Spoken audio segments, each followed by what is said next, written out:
What were your first impressions of Mount Washington Valley? Was there a culture shock? Huh? Was there a culture shock? Actually, no. No. There was a scenery shock. But there really wasn't a culture shock because I've said this before and I'll say it again.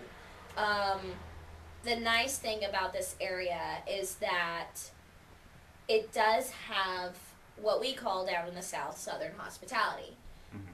In this area, it has that type of Southern hospitality that you find in Texas and in Oklahoma, wherever it is in the South. And it was really nice. So culturally, it wasn't really a culture shock. The scenery was a little different because You came around foliage time, right? yes. We don't experience leaves changing colors, and B, there's mountains everywhere. Now I've seen a mountain or two in my life, but not everywhere. But that was definitely it was a scenery change, and I don't want to say it was a culture shock, but I do have to say it was a nice surprise to go and have it be so warm and so friendly. Because sad to say, the media goes and on TV, on movies, you get these ideas of what the South is or what the North is or what New England is. Right. And so when you think of New England, a lot of people who don't live in this area tend to go and see it as the hoity-toity, whatever kind of mentality. I go to Martha's Vineyard on the weekend and to the Cape, kind of thing. Right. And it was nice to go. It was a nice, friendly, comfortable feeling that I didn't have to deal with really that. So, and it was cool. But I get along with everyone, and I'm able to adjust to almost every situation. So that's the good thing. So, yeah. Okay, well, you moved like halfway across the country. Yes. Was it difficult? Because, even though you did make this big move, you got involved with the community, and was that difficult for you to do? The only difficulty is that, when you move to an area and you don't, because I moved up here not knowing anyone. Right. I had come like 3 weeks before, 3 weeks before I moved up here to go and do the in-person interview for my job. And so I knew a couple of people at the station, but other than that, I knew no one. And Right. it is hard in that fact that you move away from your family, the people you went to college with, your friends, all these people. So you really do have to start new. But, you either dwell in that and, become depressed and, sad and be, this little hermit, or you go out and you do stuff. And that's how I've always been. So it was a little hard at first, especially, after a couple of months being here. Then you start thinking about those thoughts. And, I had a couple of friends who got married and one had a baby, and they were really, really close friends of mine, and I didn't get to go to all of those events. Right. I didn't get to see that because I didn't have the time. I wasn't close enough. And so it was a little sad at those moments when you see pictures of them, online and on Facebook or wherever. But it's a learning experience. It really is. And I know that, one of these days I'll be there for other big events. But, it wasn't too bad. But like I said, I'm able to adjust to any situation. So that's the good thing. Talk about your experiences with M&D Productions. M&D Productions. Okay, so I was actually, at the time when I got involved, I was in Mount Washington Choral Society, which I've been doing for the past, I believe, 3 seasons. My last season was this past spring.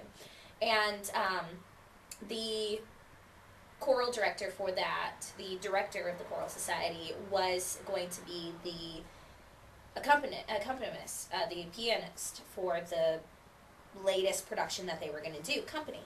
And I was doing a solo for Choral Society, and she was like, you should try out for this musical. You should try out for it. It's Stephen Sondheim. I was like, I don't know. I've never really done a play before. I was like, I don't know how my acting. I think I did one play in like 7th grade for church, and I was like, I don't know. She was like, do it. And so I thought to myself, what the heck? You know, if I don't get it, I tried. Right. So I go in there and try out for company, and lo and behold, they give me a call back and say, you know, we've decided to give you this part in the play. It wasn't, you know, a massive role, but it was still a good role. Right. And would you like to accept it? And I was like, yeah. And it was great working with them. I worked with them on company, and I also worked with them on Footloose. And the great thing with it is that I've been able, to realize that I actually can act, which was a shocker to me because I'd never done it before. And B, I developed these great relationships with people that I would have really never gotten to know unless I was involved with this. I mean, it's like that with any organization though. Right. But it's been a great experience nonetheless, and definitely relationships that I'll carry on for forever. So. Do you think you'll act again? I may. I mean, they definitely got I got the acting bug. That's for sure, and I realized I can do it, and why not? You know, try out. So if there was a community theater in McAllen where I'm moving, I might try out for a play again. So yeah. And talk about the Choral Society. Choral Society. I got involved because my co-host, his wife, Lauren, one of my dear friends, she's been involved with the Choral Society for forever. And, not saying she's old. I'm just saying she's been in it for a long time, since like even high school times. And she, you know, she talked to me and she's like, you know, you should join, you should come with me. And I was like, okay. And I've done choir before. Choir I've done. And I thought, you know, it'd be nice. And that was actually my first organization that I got involved with, because I knew that I wanted to get out into the community and do stuff. And so I went to the first Choral Society practice, and I liked it. You know, I mean, the music is definitely, a lot of it is classical pieces, and I definitely highly respect classical music and just all music in general. And so I've had a great time. They've been a great group of people, and the performances have just kept getting better and better. I mean, the group has grown so much in their performance style, in the voices, in the size of the group. So it's been definitely a great experience. And as I said, I did it for 3 seasons, I believe. Yeah, spring, winter, and then spring again. So it was fun. A lot of fun. And how did you become involved with Locks for Love? Locks for Love.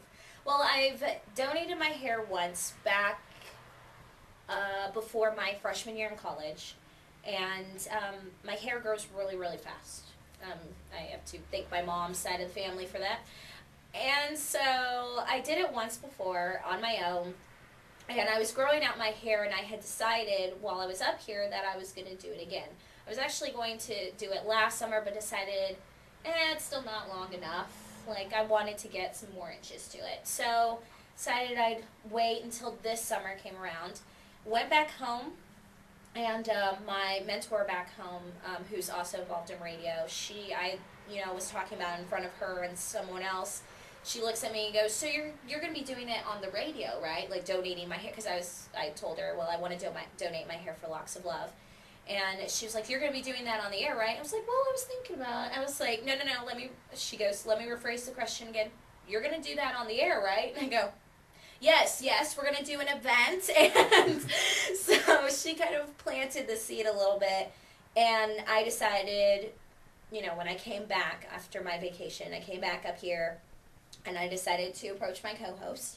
And I said, Cooper, I'd really like to go and do some type of event with this, get more people in the community involved, because, you know, I'm not the only one. I know there's got to be other women and guys in this area who want to do this, who want to donate their hair for a great organization like this. And who's like, okay. And I got the approval from him. I got the approval from our bosses at the station. And so, and the wonderful thing is that we have so many great clients through the radio station, and Special Occasions was nice enough to go and volunteer themselves and say, we will go and help take care of the haircuts for the day. And we scheduled it like 2 months before, and the beautiful thing was the haircuts were for free. They were doing it all for free, all out of the kindness of their heart.